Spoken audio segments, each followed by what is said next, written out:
నమస్కారం. కామ్సాట్ టీవీ7 హెల్త్ ప్లానెట్కి స్వాగతం. మలద్వారానికి వచ్చే సమస్యలతో చాలామంది బాధపడుతూ ఉంటారు. వాటిలో పైల్స్ అనేది మనం తరచూ వింటూ ఉంటాం. అయితే ఈ పైల్స్ రావడానికి గల కారణాలు ఏంటి, దాన్ని ఎలా గుర్తించాలి, దానికి ఎలాంటి ట్రీట్మెంట్ విధానాలు అందుబాటులో ఉన్నాయి, అలాగే అసలు ఈ పైల్స్ అనే సమస్య రాకుండా ఎలాంటి జాగ్రత్తలు తీసుకోవాలో మనకు వివరించడానికి మనతో ఉన్నారు ప్రముఖ సర్జికల్ గ్యాస్ట్రోఎంట్రాలజిస్ట్ డాక్టర్ వినయ్ గారు. వారిని అడిగి వివరాలు తెలుసుకుందాం.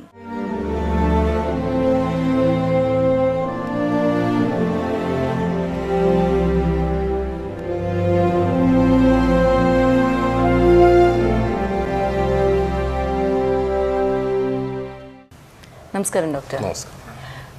డాక్టర్, మలద్వారానికి చాలా రకమైన సమస్యలతోటి బాధపడుతుంటే మనం చూస్తాం కదా, అసలు మలద్వారానికి వచ్చే సమస్యలు ప్రధానంగా ఏంటేంటి మాకు చెప్తారా? మలద్వారం అంటే రెక్టమ్ అన్నమాట. మలం బయటకు వచ్చే దారిని మలద్వారం అంటాం.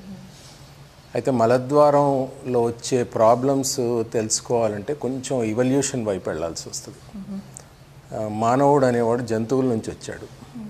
జంతువుల నుంచి వచ్చినప్పుడు కొన్ని అవసరానికి బట్టి మార్పులు జరిగాయి మనకి. మెదడు, మన వేళ్ళు ఇలాంటివి జంతువులకి ఉండవు. ఇవి దీనివలన కొన్ని మార్పులు, మన మెదడు చాలా రిఫైన్డ్గా మనకు కావాల్సినలాగా మారింది అది. అయితే కొన్ని అవయవాలు మాత్రం మారలేదు. ఒక చిన్న ఎగ్జాంపుల్గా చెప్తున్నా దీనికి జరిగి కొంచెం. మన కీళ్ళు, మన బాడీ వెయిట్ జంతువులలో చూస్తే 4 కాళ్ళ పైన డిస్ట్రిబ్యూట్ అవుతుంది. దానివలన జాయింట్స్ పైన వాటికి ప్రెషర్ ఎక్కువ ఉండదు, మనంత ప్రెషర్. సో జంతువులకి ఆర్థరైటిస్ అన్నది చాలా తక్కువ. మనకేమవుద్దంటే మనం 2 కాళ్ళ పైకి వచ్చాం మనం. సో మన కాళ్ళు మన వెయిట్కి అడ్జస్ట్ అవ్వలేదు ఎవల్యూషన్లో. అంటే అవి మోయాల్సిన బరువు కంటే డబుల్ మోస్తున్నట్టు. సో ఆ డిస్ట్రిబ్యూషన్ లేదు కాబట్టి డబుల్ మోస్తున్నందుకు మనకి కీళ్ళ నొప్పులు అవి వస్తాయి. మనం దాని పైపెచ్చు వాటిని ఎక్కువ స్ట్రెయిన్ చేసినప్పుడు, ఎలాగైతే పరిగెడుతుంటే, మెట్లు దిగుతుంటే మన 3 బరువు ఈ కీళ్ళ పైన పడుతుంది. అంటే నేను 80 kgs అయితే నియర్ అబౌట్ 250 kgs నా హిప్ జాయింట్ పైన, మోకాల్ జాయింట్స్ పైన పడి తొందరగా అరిగిపోతాయి. సో ఈ యాక్టివిటీస్ చేస్తున్నప్పుడు మన బరువు 3 ఎక్కువ అవుద్ది. ఏ ఎక్సర్సైజ్ చేసినా కానీ ఆ బరువు కీళ్ళ పైన పడకుండా ఉండే ఎక్సర్సైజ్ చేయాలి ఇప్పుడు. లైక్ స్విమ్మింగ్, సైక్లింగ్, ఇలాంటివి మంచి ఎక్సర్సైజెస్ యాక్చువల్లీ. అయితే నేను ఎందుకు చెప్తున్నానంటే ఇలాంటి ప్రాబ్లమే మనకి మలద్వారం పైన కూడా వస్తుంది.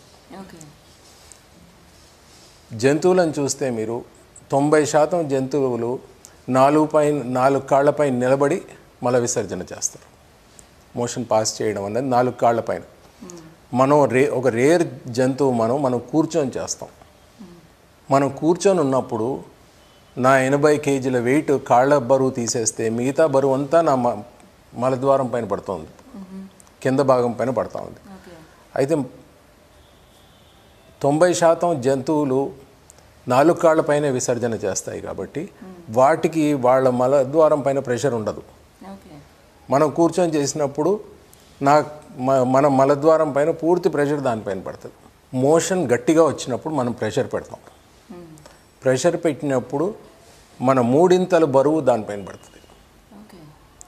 సో దాంతో మలద్వారపు ప్రాబ్లమ్స్, పైల్స్ అంటే హర్స్మోలల్ అంటాం, ఫిషరు అంటే అక్కడ ఒక చిన్న కట్టు వస్తుంది కండకి, దాన్ని ఫిషర్ అంటాం. ఆ తర్వాత ఫిస్టులా, వేరే ఒక దారి ఏర్పడడం, ఈ 3 చాలా కామన్గా వస్తాయి. అదే బేసిక్గా బరువు ఎక్కువ పడటము వలన ఈ అంటే అది కూడా మనం చేసుకున్న తప్పది. మనకేంటంటే ఎస్పెషలీ భారతదేశంలో మనకేంటంటే మన తల్లిదండ్రులు ఎలా చేశారంటే పొద్దున్న లెగ్గానే వెళ్ళి మనం మల విసర్జన చేయాలి, మోషన్ పాస్ చేయాలి. సో మనం వెళ్ళి అది 5 నిమిషాలైనా 15 నిమిషాలైనా అరగంట అయినా కానీ అక్కడ కూర్చుంటాం, న్యూస్ పేపర్ చదువుతాం, నావెల్స్ చదువుతాం, దాంతో అంతసేపు ఇంకా ఒత్తిడి పెడతాం. సో అంతసేపు ఆ ప్రెషర్ బిల్డప్ చేస్తూ ఉన్నాం మనం మలద్వారం పైన. నేను నవ్వుతూ అంటూ ఉంటాను, మనం ఒక చాలా మోషన్ కాన్షియస్ నేషన్ మనం. ఇవాళ నాకు కానీ మోషన్ రాకపోతే నా రోజంతా పాడైపోయింది అన్నట్టు కూర్చుంటాను నేను. 90 సంవత్సరాల ముసలివాడిని చూస్తాము మేము, సర్జరీ చేస్తాము, 4-5 గంటలు సర్జరీ చేస్తాం, ఐసీయూలో ఉంటాడు, క్రిటికల్గా ఉంటాడు, బ్రతుకుతాడా లేదా అన్నది మాకు టెన్షన్ ఉంటుంది. ప్రతి రంధ్రంలోంచి ఏదో ట్యూబ్ వేయాల్సి వస్తుంది మాకు అతన్ని లైఫ్ పొడిగించడానికి. ఐవీ ఫ్లూయిడ్సే కానీ ముక్కులోంచి ఒకటి, నోట్లోంచి ఒకటి, వెంటిలేటర్ పైన ఉండొచ్చు. ఏ ఒక్క ట్యూబ్ తీసినా కానీ చనిపోయే పరిస్థితిలో ఉంటాడు.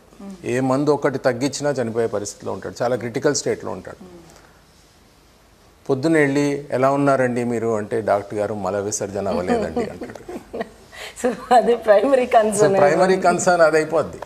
ఓకే. మీకు ఇతర దేశాల్లో వారం రోజుల వరకు మోషన్ పాస్ చేయరు. వాళ్ళు ఫైబర్ అన్నది ఎక్కువ తినరు, పీచు పదార్థాలు. ఏముంటుంది వాళ్ళకి, శాండ్విచ్, ఆ శాండ్విచ్ మధ్యలో బీఫో చికెనో పెట్టేసుకొని తినేసుకుంటూ నడుచుకుంటూ వెళ్ళిపోతారు. సో వాళ్ళకి పీచు పదార్థాలు అన్నది ఎక్కువ తినరు వాళ్ళు. ఫిజికల్ యాక్టివిటీ కూడా కొంచెం తక్కువ. దాంతో వాళ్ళకి ఈ కాన్స్టిపేషన్ ప్రాబ్లము అని అనలేము మనం. వాళ్ళు వారం రోజులకి ఒకసారి వస్తే వారం రోజులకి పాస్ చేస్తారు. కానీ ఆ మనసులో పెట్టుకోరు, నాకు ఇవాళ మోషన్ అవ్వలేదు, నాకేమవుద్దో, అలా చేయరు. మనం పొద్దున్న లెగ్గానే వెళ్ళాలి.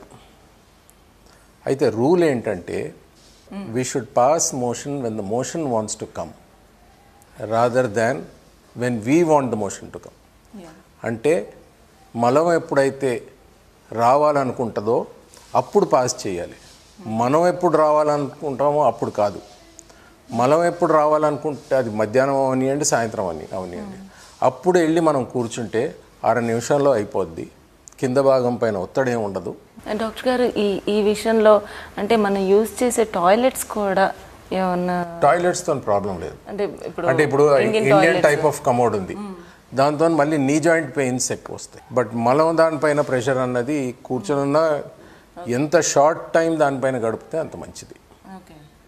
దానిపైన న్యూస్ పేపర్లు చదవడం, నావెల్స్ చదవడం, అవి ఎంత తక్కువ చేస్తే అంత మంచిది. కానీ అలవాటు అయిపోద్ది మనకి.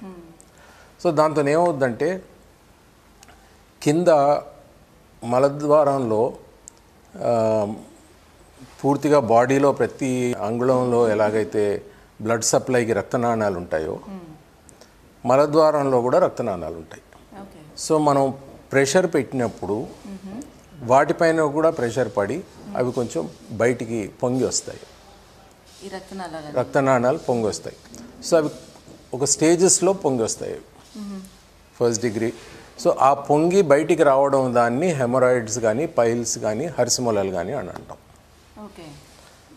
సో ఏమవుద్దంటే, అది బయటికి పొంగి వచ్చినప్పుడు మీరు ప్రెషర్ పెడితే గట్టిగా మలం రాయిలాగా అయిపోయింది రాసుకొని దానికి వచ్చినప్పుడు అవి బర్స్ట్ అయి బ్లీడింగ్ అవుతుంది.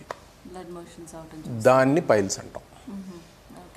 పైల్స్ అంటే బ్లడ్ బయటికి పడ్డప్పుడే పైల్స్ అంటాం. అంటే ఒకవేళ రక్తనాళాలు బయటకు వచ్చినప్పటికీ రప్చర్ అయ్యి బ్లడ్ పడినంత వరకు అది మనకు తెలియని కూడా తెలియదు.